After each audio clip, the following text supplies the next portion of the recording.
नमस्कार, मैं डॉक्टर विजय शुक्ल और आप देख रहे हैं न्यूज प्रे। माघ मेला, कल्पवास, कुंभ और महाकुंभ को लेकर आज जो बेचैनी, विवाद और असमंजस दिखाई देता है वह अचानक पैदा नहीं हुआ है। यह किसी एक सरकार, किसी एक वर्ष या किसी एक घटना की पैदाइश नहीं, यह उस लंबे और धीरे धीरे घटे परिवर्तन का परिणाम है जिसमें सनातन धर्म सत्ता द्वारा रची गई स्वाभाविक व्यवस्था को आधुनिक राज्य की नियंत्रक और अर्थ केंद्रित व्यवस्था ने अपने दायरे में ले लिया है। इस परिवर्तन ने न केवल माघ मेला जैसे आयोजनों के स्वरूप को बदला है, बल्कि सनातन की प्रतिष्ठा, उसकी शांति और उसकी सहज गरिमा को भी भीतर से प्रभावित किया है। सनातन धर्म सत्ता को समझने के लिए सबसे पहले यह समझना जरूरी है कि वह कभी सत्ता की तरह काम ही नहीं करती थी। वह किसी सिंहासन पर बैठी व्यवस्था नहीं थी। वह न किसी मंत्रालय से चलती थी, न किसी अधिसूचना से, न किसी पुलिस या आदेश से। सनातन की धर्म सत्ता समाज की आस्था, संतों के आचार और लोक नियमन से बनी हुई एक स्वाभाविक व्यवस्था थी। वह बिना लिखित कानून के भी अनुशासन में रहती थी, क्योंकि उसका नियंत्रण बाहर से नहीं, भीतर से आता था। यही कारण है कि सदियों तक इतने बड़े धार्मिक आयोजन बिना किसी प्रशासनिक ढांचे के भी अपेक्षाकृत शांत, संयमित और संतुलित रहे। प्रयाग की धरती पर माघ स्नान और कल्पवास की परंपरा संविधान से पहले नहीं, बल्कि राज्य की अवधारणा से भी पहले की है। यह कोई ऐसा आयोजन नहीं था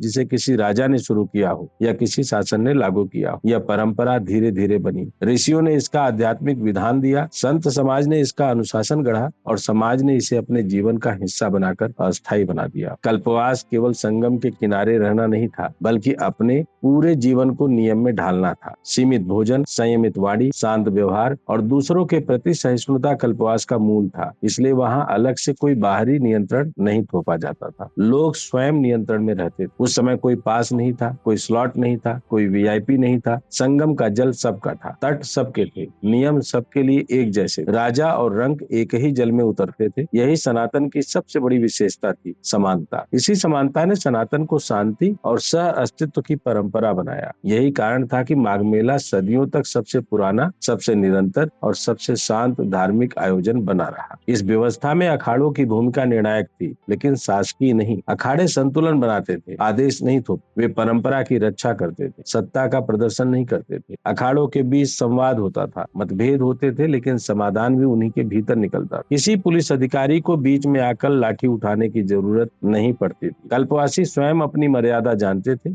स्थानीय समाज सेवा करता था, व्यापार नहीं। नाव चलाना आज की तरह ठेके का काम नहीं था, वह आजीविका के साथ सेवा थी। दान पूरी तरह स्वैच्छिक था, कोई न्यूनतम राशि तय नहीं। दान पुण्य माना जाता था, लेकिन न देने पर कोई अपराध नहीं होता। राजा होता था, लेकिन संरक्षक के रूप। राजा घाट बनवाता था, रास्ते ठीक कराता था, सुरक्षा सुनिश्चित करता था, लेकिन वह यह नहीं तय करता था कि कौन पहले नहाएगा और कौन बाद में। वह संगम का मालिक नहीं था, वह स्वयं को भी श्रद्धालु ही मानता था। सत्ता पीछे रहती थी, सामने नहीं। यही कारण है कि इतने बड़े आयोजन में भी अहंकार और टकराव की स्थितियां कम पैदा होती। समय बीता और खगोलीय गणनाओं के आधार पर कुंभ का स्वरूप विकसित हुआ, तब भी उसका संचालन इसी सनातन व्यवस्था के भीतर रहा। समय बदला, खगोलीय गणनाओं के आधार पर कुंभ का स्वरूप विकसित हुआ, तब भी उसका संचालन इसी सनातन व्यवस्था के भीतर रहा। कुंभ विशेष अवसर था, लेकिन माघ मेला उसकी जड़ था। माघ मेला हर साल होता रहा। कुंभ 12 वर्षों में, अर्ध कुंभ और महाकुंभ कोई अलग सत्ता निर्मित आयोजन नहीं थे, वे उसी परंपरा के कालिक विस्तार थे। महाकुंभ का अर्थ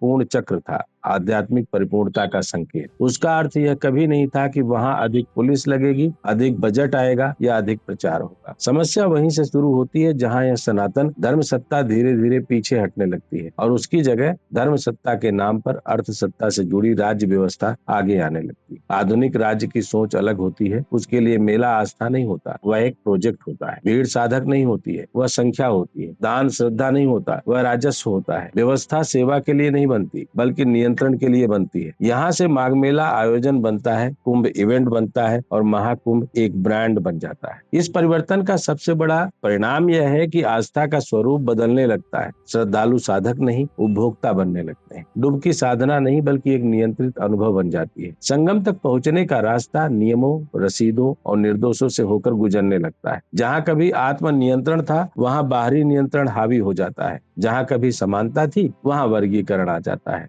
2025 का आयोजन इसी बदलाव का सबसे स्पष्ट उदाहरण है। शास्त्रीय और खगोलीय गणना के अनुसार वह महाकुंभ था ही नहीं, फिर भी उसे महाकुंभ बना दिया गया। यह नामकरण परंपरा का विस्तार नहीं था, बल्कि सत्ता की सुविधा थी। महाकुंभ शब्द के साथ बड़ा बजट, बड़ा प्रचार, बड़ा नियंत्रण और बड़ा बाजार अपने आप जुड़ जाता है। इसी मॉडल पर महामाघ मेला जैसे शब्द गढ़े जाते हैं, ताकि जो मेला समाज से चलता था वह पूरी तरह प्रशासन के अधीन आ सके। यहीं से टकराव पैदा होता है, क्योंकि सनातन धर्म सत्ता समानता चाहती है, आधुनिक सत्ता वर्गीकरण करती है। सनातन सहजता चाहता है तो सत्ता प्रबंधन चाहती है। सनातन आत्म नियंत्रण पर चलता है, सत्ता बाहरी नियंत्रण पर। परिणाम यह होता है कि आस्था बची रहती है, लेकिन उसका अनुभव बदल जाता है। डुबकी वही रहती है, लेकिन रास्ता रसीदों से होकर जाता है। इस पूरे बदलाव का सबसे गहरा असर सनातन की प्रतिष्ठा और शांति की छवि पर पड़ा है। सनातन को सदियों से संयम, शांति और सह अस्तित्व का मार्ग माना गया। माघ मेला और कल्पवास उसकी सबसे जीवंत मिसालें थी। जब वही आयोजन विवादों, टकरावों, पुलिसिया भाषा और वसूली के आरोपों में खबर बनते हैं, तो बाहर से देखने वाला यही समझता है कि सनातन भी अब शोर और शक्ति प्रदर्शन की परंपरा बनता जा रहा है। यह धारणा सही हो या गलत, लेकिन धारणा का बनना ही प्रतिष्ठा को चोट पहुंचाता है। समानता की अवधारणा को भी गहरा धक्का लगा है। संगम का जल सबके लिए एक था, लेकिन जब उसी जल तक पहुंच के रास्ते अलग अलग कर दिए जाते हैं, जब वीआईपी स्नान जैसे अवधारणाएं सामने आती हैं, तो संदेश जाता है कि आस्था भी वर्गों में बंट चुकी है। यह बात न केवल भीतर से श्रद्धालुओं को आहत करती है, बल्कि बाहर से सनातन को असमान और विशेषाधिकारवादी परंपरा के रूप में दिखाती है। शांति की छवि भी प्रभावित हुई है।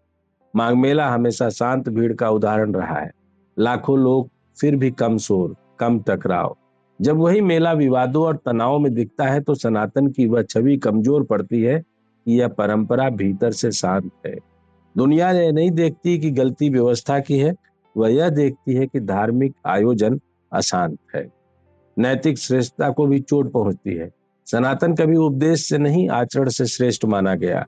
जब दान बाध्यता जैसा लगे, जब श्रद्धालु खुद को ग्राहक महसूस करे, तब वह नैतिक बढ़त कमजोर पड़ जाती है। धर्म सेवा नहीं, सेवा प्रदाता जैसे दिखने लगता है। यह सनातन के लिए सबसे खतरनाक स्थिति है। संत समाज की प्रतिष्ठा भी इस टकराव में प्रभावित हुई है। जब शंकराचार्य जैसे पद प्रशासन से टकराते दिखते हैं या उन्हें हाशिए पर रखा जाता है, तो आम हिंदू के मन में भ्रम पैदा होता है। वह समझ नहीं पाता कि धर्म का नेतृत्व कौन कर रहा है। यह भ्रम शांति नहीं, अस्थिरता पैदा करता है। युवा पीढ़ी पर इसका असर और भी गहरा है। आज का युवा सनातन को किताबों से नहीं, बल्कि खुली आंखों से और उनके अनुभवों से समझता है। जब उसके सामने सनातन का सबसे बड़ा आयोजन अव्यवस्था, विवाद और शुल्क में उलझा दिखता है, तो वह दूरी बनाने लगता है। वह धर्म छोड़ता नहीं, लेकिन उसे बोझ की तरह देखने लगता है। यह आने वाले समय में दीर्घकालिक नुकसान की तरफ बढ़ता है। यह सब होते हुए भी यह कहना गलत होगा कि सनातन कमजोर हो गया है। सनातन इतना कमजोर कभी नहीं रहा। उसकी आस्था आज भी लोगों को संगम तक खींच लाती है। लेकिन यह भी सच है कि उसकी मौन गरिमा को चोट लगी। सनातन की ताकत उसका शोर नहीं, उसकी शांति थी। उसका प्रचार नहीं, उसका प्रभाव था। जब उसे इवेंट, संख्या और नियंत्रण में बांधा जाता है, तो वह प्रभाव घटता है। कुल मिलाकर यह संघर्ष धर्म बनाम राज्य का नहीं है। यह धर्म सत्ता बनाम धर्म सत्ता की आर्थिकी से खेलने वाली सत्ता का संघर्ष है। एक और वह व्यवस्था है जो समाज ने हजारों वर्षों में रची, जहां धर्म जीवन था। दूसरी ओर वह व्यवस्था है जो धर्म को आयोजन बनाकर उसकी अर्थव्यवस्था गढ़ती है। जब तक यह फर्क स्वीकार नहीं किया जाएगा, तब तक हर कुंभ, हर माघ मेला और हर महाशब्द विवादित रहेगा। सनातन धर्म सत्ता आज भी जीवित है, लेकिन सवाल यह है कि क्या उसे उसकी आत्मा के साथ जीने दिया जाएगा, या उसे केवल संख्या, बजट और नियंत्रण में बदल दिया जाएगा। अगर दूसरा रास्ता चुना गया तो धर्म रहेगा, मेला रहेगा, जल रहेगा, मंत्र भी रहेंगे, लेकिन वह व्यवस्था नहीं बचेगी जिसने कभी बिना किसी शासनादेश के प्रयाग को तीर्थराज बनाया था।